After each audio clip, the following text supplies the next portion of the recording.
সুপ্রিয় দর্শক, এসএসসির 26,000 চাকরি বাতিল মামলার রায় নিয়ে যখন রাজ্য রাজনীতি একেবারে তোলপাড়, যখন 26,000 চাকরিজীবীর ভবিষ্যৎ ঝুলে রয়েছে সুপ্রিম কোর্টের হাতে, তখন একেবারে চাঞ্চল্যকর তথ্য ফাঁস করল কেন্দ্রীয় তদন্তকারী সংস্থার সিবিআই আধিকারিকরা। বিকাশ ভবনের গোডাউন থেকে উদ্ধার হওয়া নথিতে সমস্ত বড় বড় রাঘব বোয়ালদের নাম, আর সেই নাম ফাঁস হতেই রাজ্য রাজনীতিতে নতুন করে শোরগোল শুরু হয়ে গিয়েছে। শিক্ষক নিয়োগ দুর্নীতি কাণ্ডে গ্রেপ্তার হয়ে জেলে রয়েছে পার্থ চট্টোপাধ্যায়। আর এই শিক্ষক নিয়োগ দুর্নীতি কাণ্ডে পার্থ চট্টোপাধ্যায়, মানিক বন্দ্যোপাধ্যায়, অর্পিতা মুখোপাধ্যায়, এই সমস্ত নামগুলোই কিন্তু এতদিন শোনা গিয়েছে। আর এবার যে সমস্ত নামগুলো সামনে এসেছে শিক্ষক নিয়োগ দুর্নীতি কাণ্ডে, তা দেখে একেবারে চক্ষু ছানা বড়া রাজ্যবাসীর। দর্শক, যে সমস্ত ব্যক্তিরা অযোগ্য চাকরি প্রার্থীদের জন্য রাজ্যের প্রাক্তন শিক্ষামন্ত্রী পার্থ চট্টোপাধ্যায়ের কাছে সুপারিশ করেছিল যে এই সমস্ত ছেলেগুলোকে বা অযোগ্য চাকরি প্রার্থীদেরকে চাকরি দেওয়া হোক, সেই সমস্ত বড় বড় হেভিওয়েট এমএলএ, এমপি, নেতা, মন্ত্রীদের এবার নাম ফাঁস করলেন কেন্দ্রীয় তদন্তকারী সংস্থার সিবিআই আধিকারিকরা। দর্শক, বলতে পারেন যে শিক্ষক নিয়োগ দুর্নীতি কাণ্ডে একেবারে নয়া মোড়, একেবারে রাজ্য রাজনীতিতে নতুন করে শোরগোল পড়ে গিয়েছে। দর্শক, কাদের নাম সামনে এসেছে দেখুন। নাম সুপারিশ করেছিলেন রাজ্যের বিরোধী দলনেতা শুভেন্দু অধিকারীর ভাই দিব্যেন্দু অধিকারী এবং বিজেপি নেত্রী ভারতী ঘোষ রাও। প্রাথমিক নিয়োগ দুর্নীতি মামলার তদন্তে এমনই একটি নামের তালিকা পেয়েছে কেন্দ্রীয় তদন্তকারী সংস্থার সিবিআই আধিকারিকরা। আর সেই তালিকা সামনে আসতেই রাজ্য রাজনীতিতে নতুন করে শোরগোল পড়ে গিয়েছে। সেই তালিকা আনন্দবাজার অনলাইনের হাতেও এসেছে। ওই তালিকায় নাম রয়েছে হেভিওয়েট তৃণমূল নেতা শওকত মোল্লা এবং মমতা বালা ঠাকুরেরও। তারা প্রত্যেকেই চাকরি প্রার্থীদের নাম সুপারিশ করেছিলেন বলেই মনে করেছে সিবিআই, যদিও তাদের কাউকেই সিবিআই এখনও পর্যন্ত তলব করেনি। তবে তলব করা শুধু সময়ের অপেক্ষা। প্রসঙ্গত 2014 সালের প্রাথমিকের পরীক্ষার দুর্নীতির অভিযোগের ভিত্তিতে 2022 সাল থেকে তদন্ত শুরু করেছে কেন্দ্রীয় তদন্তকারী সংস্থা সিবিআই। সেই বছরের পরীক্ষা নিয়ে এত বিতর্ক, সেই সময় দিব্যেন্দু এবং ভারতী দুজনের কেউই বিজেপিতে ছিলেন না। পরে তারা বিজেপিতে যোগ দেন। ভারতী বিজেপির টিকিটে লোকসভা এবং বিধানসভায় প্রার্থী হয়েছিলেন। গত বছর জুন মাসে বিকাশ ভবনের ওয়্যার হাউসে অভিযান চালিয়েছিল কেন্দ্রীয় তদন্তকারী সংস্থার সিবিআই আধিকারিকরা। সেখানে তল্লাশি চালিয়ে ওই নথি উদ্ধার হয়েছিল।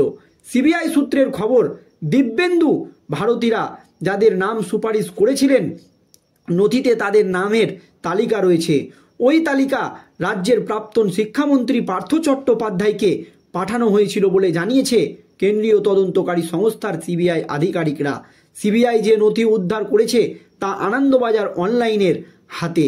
সিবিআই নথিতে দেখা যাচ্ছে মোট 324 জনের নাম সুপারিশ করেছিল এই সমস্ত হেভিওয়েট নেতারা। আর যারা সুপারিশ করেছিলেন তাদের নাম পরিচয় রয়েছে। তালিকায় দিব্যেন্দুর নামের পাশে এমপি সাংসদ লেখা। দিব্যেন্দু এক সময়ে তমলুকের তৃণমূল সাংসদ ছিলেন। 2021 সালের বিধানসভা ভোটের আগে শুভেন্দু বিজেপিতে যোগদানের পর তিনিও পদ্ম শিবিরে নাম লেখান। ভারতীর নামের পাশে এমপি পুলিশ সুপার লেখা। ভারতী পশ্চিম মেদিনীপুর এবং ঝাড়গ্রামের পুলিশ সুপার ছিলেন। পরে তিনিও বিজেপিতে যোগ দিয়েছিলেন। মমতা বালার নামের পাশেও সাংসদ লেখা। তিনিও বনগাঁর সাংসদ ছিলেন। তিনি বর্ধমানেরও সাংসদ, তবে রাজ্যসভার। তার নামের পাশে 20 জন চাকরি প্রার্থীর নাম রয়েছে। বিষয়টি প্রকাশ্যে আসার পরেই মমতা বালা বলেন, এই সব কিছুই জানি না, পুরোটাই চক্রান্ত, অন্যায়ের সঙ্গে যুক্ত নয় আমি। দিব্যেন্দুর সঙ্গে যোগাযোগ করেছিল আনন্দবাজার অনলাইন, তিনিও কোনো মন্তব্য করতে চায়নি, বলেন নো কমেন্টস। এই আবহে ভারতীর সঙ্গে যোগাযোগ করেছিল আনন্দবাজার অনলাইন, তিনিও বলেন, আমি এসপি থাকাকালীন অনেক লোকের উপকার করেছি, কিন্তু সবটাই আইনের গণ্ডির মধ্যে থেকে। কারো পরীক্ষা কেন্দ্রে বদলের দরকার যেভাবে বলার বলেছি, কারো পরীক্ষা হয়ে গিয়েছে রেজাল্ট বের হচ্ছে না যেখানে বলার বলেছি, কিন্তু কেউ পরীক্ষা দেয়নি, পাস করেনি, তাকে চাকরি দিয়ে দাও এই রকম আমি কখনো বলিনি। আমার নাম যদি সিবিআই কোথাও পেয়ে থাকে, আমার বলায় কারো চাকরি হয়েছে বলে যদি সিবিআই জেনে থাকে, তাহলে সিবিআইয়ের উচিত ছিল আমার সঙ্গে কথা বলা, আমাকে ডেকে জিজ্ঞাসাবাদ করতে পারত। আমার সঙ্গে কোনো কথাই বলল না, আমি কিছুই জানলাম না, কিন্তু আমার নাম জড়িয়ে দিল। এটা সম্পূর্ণ বেআইনি। আমি মোদিজিকে চিঠি লিখব, আজ রাতেই চিঠি লিখব, এমনই জানাই ভারতী ঘোষ। কারণ সিবিআই মোদিজির দপ্তরের অধীনস্থ সেই সংস্থা এরকম বেআইনি কাজ করছে, যেটা আমি ওকে চিঠি লিখে জানাবো। সিবিআইয়ের উদ্ধার করা নথিতে রাজ্য রাজনীতিতে নতুন করে শোরগোল পড়ে গিয়েছে। এছাড়াও বিধায়ক পরিচয় নাম রয়েছে নির্মলা ঘোষ, বীণা মণ্ডল, হেভিওয়েট তৃণমূল নেতা শওকত মোল্লা, শ্যামল সাঁতরা, এমনকি রমেন্দ্রনাথ বিশ্বাস, গুলশান মল্লিক, সকলেই তৃণমূলের হেভিওয়েট নেতা। নির্মল, বীণা, শওকত এবং গুলশান রাও বর্তমানে বিধায়ক।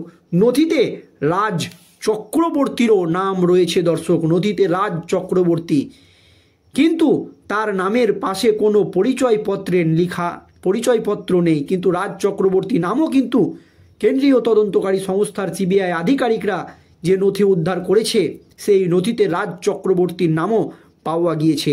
নথিতে দেখা যাচ্ছে রিসিভড অ্যাট অফিস বলে উল্লেখ করে তার নিচে কয়েকজন চাকরি প্রার্থীর নাম উল্লেখ রয়েছে। তদন্তকারীরা মনে করছে কিছু নাম সরাসরি কোনো একটি অফিসে সুপারিশ করা হয়েছিল। বোঝার সুবিধার্থের জন্যই রিসিভড অ্যাট অফিস লিখে রাখা হয়েছিল ওই নথিতে, এমনই মনে করছে কেন্দ্রীয় তদন্তকারী সংস্থার সিবিআই আধিকারিকরা। আর এই নথি প্রকাশ্যে আসতেই রাজ্য রাজনীতিতে নতুন করে শোরগোল পড়ে গিয়েছে দর্শক। গত বছর জুন মাসে বিকাশ ভবনের ওয়্যার হাউসে অভিযান চালিয়ে এই নথি উদ্ধার করেছিল কেন্দ্রীয় তদন্তকারী সংস্থার সিবিআই আধিকারিকরা। সেখানে তল্লাশি চালিয়ে ওই নথি উদ্ধার হয়েছিল। সিবিআই সূত্রের খবর, দিব্যেন্দু ভারতী যাদের নাম সুপারিশ করেছিল নথিতে, তাদের নামের তালিকাও রয়েছে। ওই তালিকা রাজ্যের প্রাক্তন শিক্ষামন্ত্রী পার্থ চট্টোপাধ্যায়কে পাঠানো হয়েছিল। এই নথি উদ্ধার হতেই রাজ্য রাজনীতিতে একেবারে নতুন করে শোরগোল পড়ে গিয়েছে দর্শক। এই নিয়ে আপনাদের মতামত অবশ্যই ভিডিওর কমেন্ট বক্সে জানাবেন। ধন্যবাদ।